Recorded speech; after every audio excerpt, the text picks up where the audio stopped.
মনজুর আহমেদ চট্টগ্রাম থেকে সম্ভবত আপনি লিখেছেন, খারাপ স্বপ্ন দেখা থেকে বাঁচার উপায় কি? আমিনা খাতুন আপনি লিখেছেন, এহরাম অবস্থায় মহিলাদের মুখ ঢাকা যাবে কি না?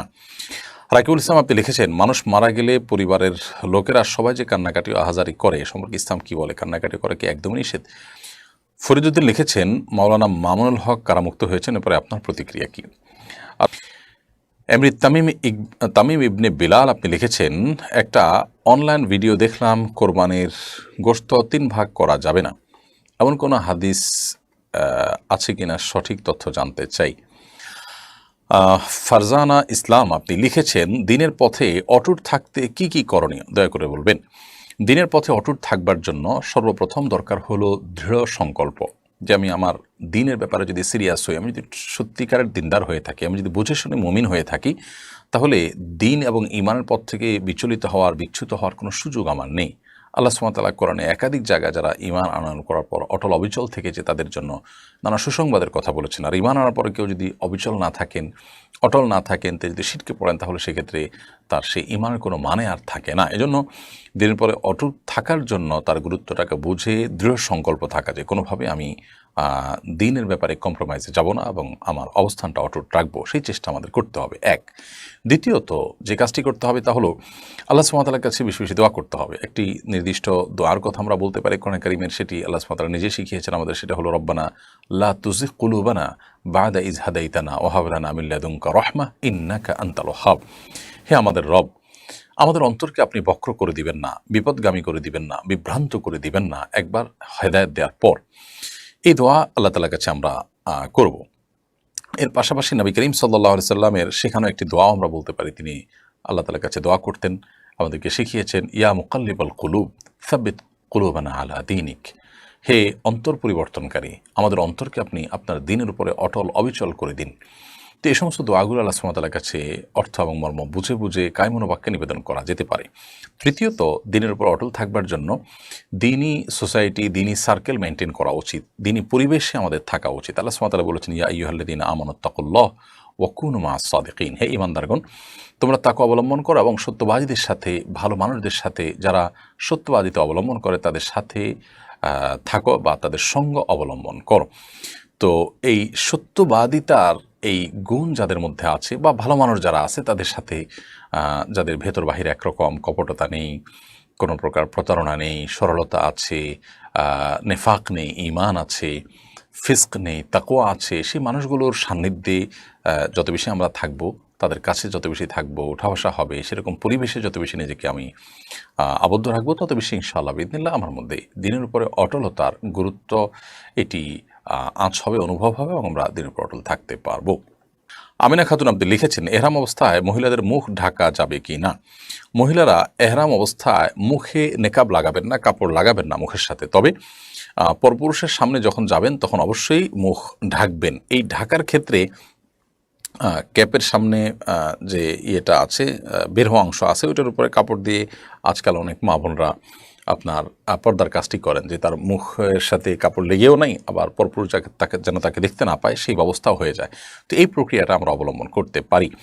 এমনিতে সাধারণ নির্দেশনা, মেয়েরা এহরামরত অবস্থায় মুখ খোলা রাখবে, বাট পরপুরুষ তাকে দেখে ফেলবে, পর্দাহীনতা হবে, এইরকম আশঙ্কা তৈরি হলে তখন তিনি মুখ ঢাকার ব্যবস্থা করবেন, তবে নেকাব দিয়ে মুখ বাঁধবেন না।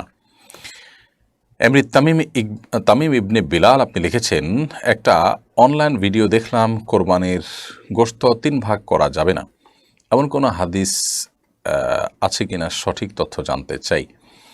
কোরবানির গোশত 3 ভাগ করা যাবে না এমন কোনো কথা নেই। কোরবানির বরং হাদিসের আলোকে সেটি প্রমাণিত, অর্থাৎ আমাদের কোরবানির গোশত আমরা যখন আহরণ করব সেখান থেকে নিজেরা খাবো এবং আমাদের আশেপাশে থাকা অভাবী গরিব অন্যান্য মানুষকে দিব, আবার আত্মীয়স্বজনকে দিব, আপনজনকে দিব।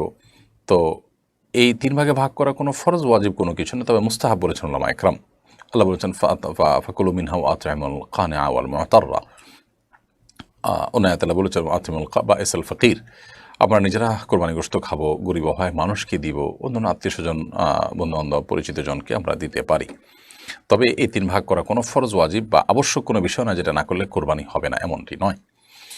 ফরিদুদ্দিন লিখেছেন, মাওলানা মামুনুল হক কারামুক্ত হয়েছেন, এরপরে আপনার প্রতিক্রিয়া কী? আর মনজুর আহমেদ চট্টগ্রাম থেকে সম্ভবত আপনি লিখেছেন, খারাপ স্বপ্ন দেখা থেকে বাঁচার উপায় কী?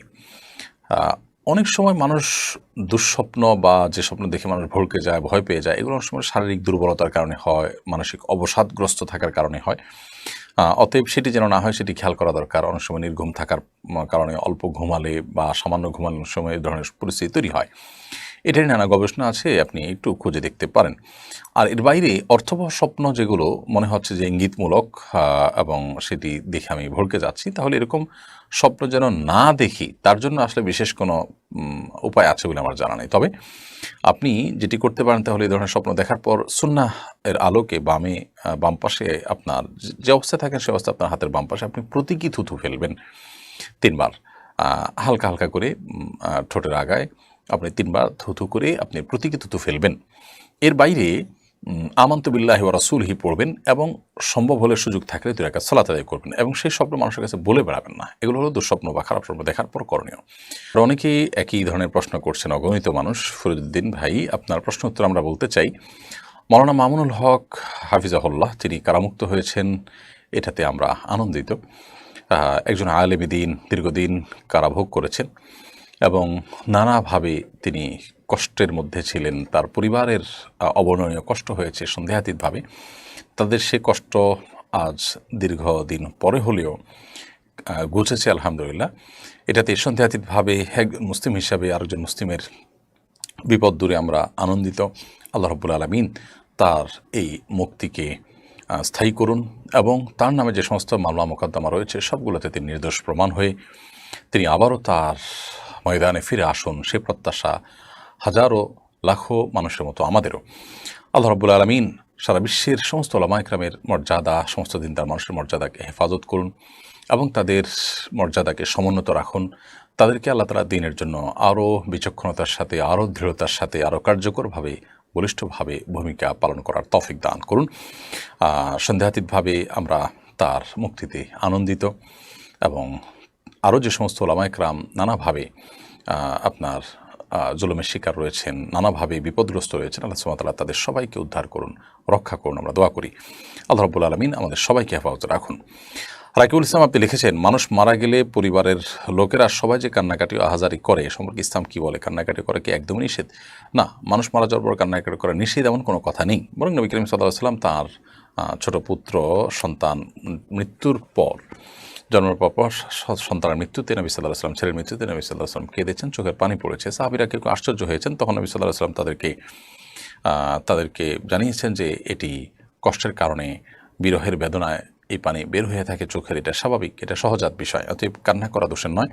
তবে কান্না করতে গিয়ে কেউ যদি সীমালঙ্ঘন করেন, জামা কাপড় ছেঁড়াছিঁড়ি করেন, আওয়াজ করেন, চিৎকার চেঁচামেচি করেন, যেটা আল্লাহ সুবহানাহু ওয়া তাআলার ফায়সালার প্রতি এক ধরনের বিদ্রোহর প্রকাশ করে বা এই টাইপের কোনো কিছুকে ইন্ডিকেট করে, এরকম চিৎকার চেঁচামেচি করা বা জামা কাপড় ছেঁড়া বা ভাঙচুর করা, আছাড় করা বা মালাকুল মউতকে গালমন্দ করা বা আল্লাহর ফায়সালার প্রতি অসন্তোষ প্রকাশ করে কোনো কিছু করা, সেটা অবশ্যই নিষিদ্ধ এবং গুনাহের কথা।